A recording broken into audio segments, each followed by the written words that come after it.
Sheekadeena maanta sida aad nooga barateenba waa mid cabsi leh oo xiiso badan. Waxay ku saabsan tahay aabe iyo wiilkiisa oo guuray guri cusub, laakiin gurigaasi wax kale ayaa ku qarsoon.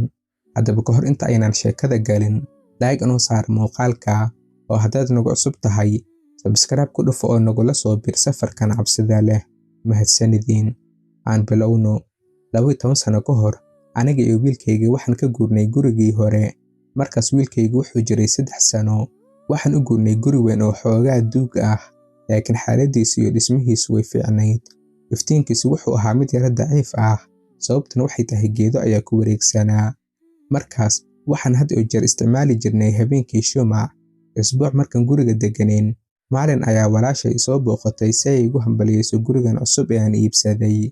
Dabcan waan soo dhaweeyey, cabitaan ayaan siiyey, waxaan ku yidhi nala cashay oo caawa halkan seexo. Laakiin si lama filaan ah ayaan u dareemay inay walaashay aanay raali ka ahayn inay guriga sii joogto. Waxay ku aragtay qolka martida hortiisa ayaa indhaheeda qabtay oo maskaxdeeda mashquuliyey. Indhaheeda waxaa ka muuqday cabsi iyo welwel, wejigeedana waxaa ka muuqday walaac iyo cabsi. Waxay igu tidhi waa inaan baxaa. Markaan weydiiyey waxa dhacay, way diiday inay ii sheegto.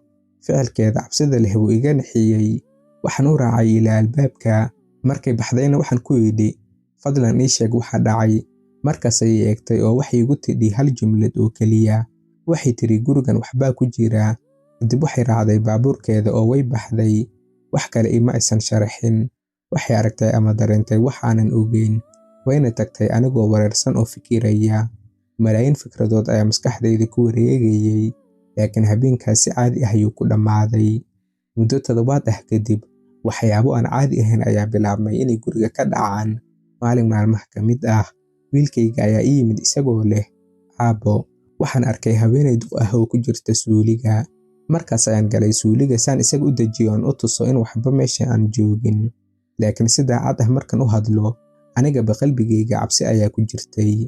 Maalin kale, anigoo baabuurkayga fuushan oo shaqada u socda, ayaan xasuustay inaan iloobay waraaqo shaqadayda muhiim u ah.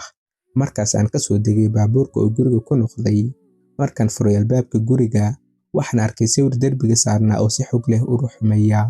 Si lama filaan ah, sawirkii wuu soo go'ay, wuuna ka booday meesha uu ku xirnaa, isagoo si xog leh ugu dhacay miis aad uga fogaa derbiga. Waxay ahayd sidii qof xoog leh oo si ula kac ah u soo tuuray, sababtoo ah masaafada uu jaray iyo meesha uu ku dhacay way fogeyd.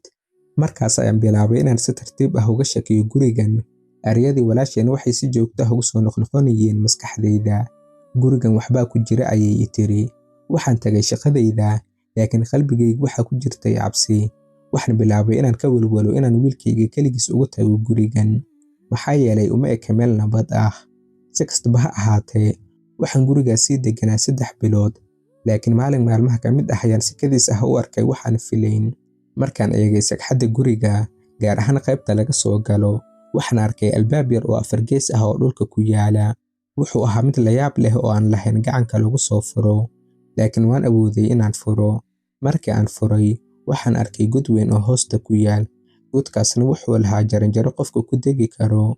Waxa ii muuqatay in gurigan uu qarinayo sir weyn. Sirtaasna waxaan rabay inaan ogaado. Markaas ayaan go'aansaday inaan anigu si toos ah ugu dego godka. Hoostiisa waxaan ka helay marin dheer oo dhinacyadiisa dhagaxyo iyo ciid ka samaysan. Wuxuuna la mid ahaa sidii tunnel ama meelaha macdanta laga qodo. Wuxuu ahaa meel mugdi ah, sidaas darteed waxaan qaatay toosh ama qashaafad saan wax ugu arko. Markaan gaaray dhammaadka marinka, waxaan arkay dhagax weyn oo la mid ah dhagaxyada laga dhiso qabuuraha. Waxaana dusha kaga qornaa calaamado ama qoraallo yaab leh oo aanan fahmin. Si lama filaan ah, dhagaxii gadaashiisa waxaa ka soo baxay tiro aad u badan oo cayayaan ah. Markaas ayaan si degdeg ah uga cararay meeshaas. Waxaan ku orday jaranjaradii, kor baan u baxay. Markaas ayaan xiray albaabkii 4 geeska ahaa, oo dib dambe uma aanan furin. Inkastoo waxaasoo cabsi ahna arkay, haddana ma aanan go'aansan in aniga iyo wiilkayga aan ka guurno guriga. Waxaan sii joogay ilaa habeen kale oo anigoo isku diyaariyey hurdo. Nalkani damiyey ayaa waxaa maqlay albaabka qolkayga oo furmaya iyo qof soo galaya. Waxaan si cad u maqlayay dhawaaqa talaabooyinka qofkaas oo u soo soconaya dhanka sariirtayda, laakiin waxba iguma dhalan marka hore, ilaa aan ogaaday in wax qaldan ay jiraan. La yaabka ugu weyn wuxuu ahaa in sagxadda qolka oo dhan uu daboolay roog. oo aanay jirin meel qof dhawaaq ka samayn karo markuu socdo. Si kastaba ha ahaatee, talaabooyinkii waxay istaageen meel aad ugu dhow sariirtayda, waxaanan si cad u dareemayay labo gacan oo qabow oo dhabarkayga taabanaya. Markii hore waxaan u malaynayay in wiilkaygu yahay.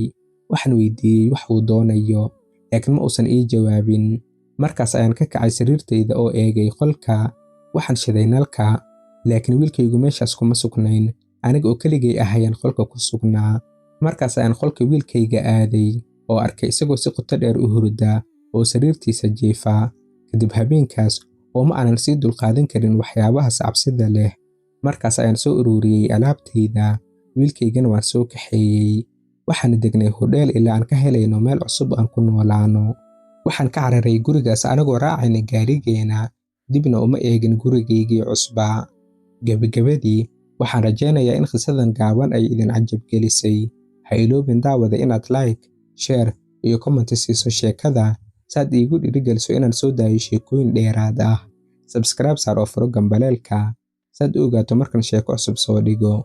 Ilaa kulankeena dambe, waxaan idin leeyahay nabadgelyo. Wassalaamu calaykum waraxmatullah.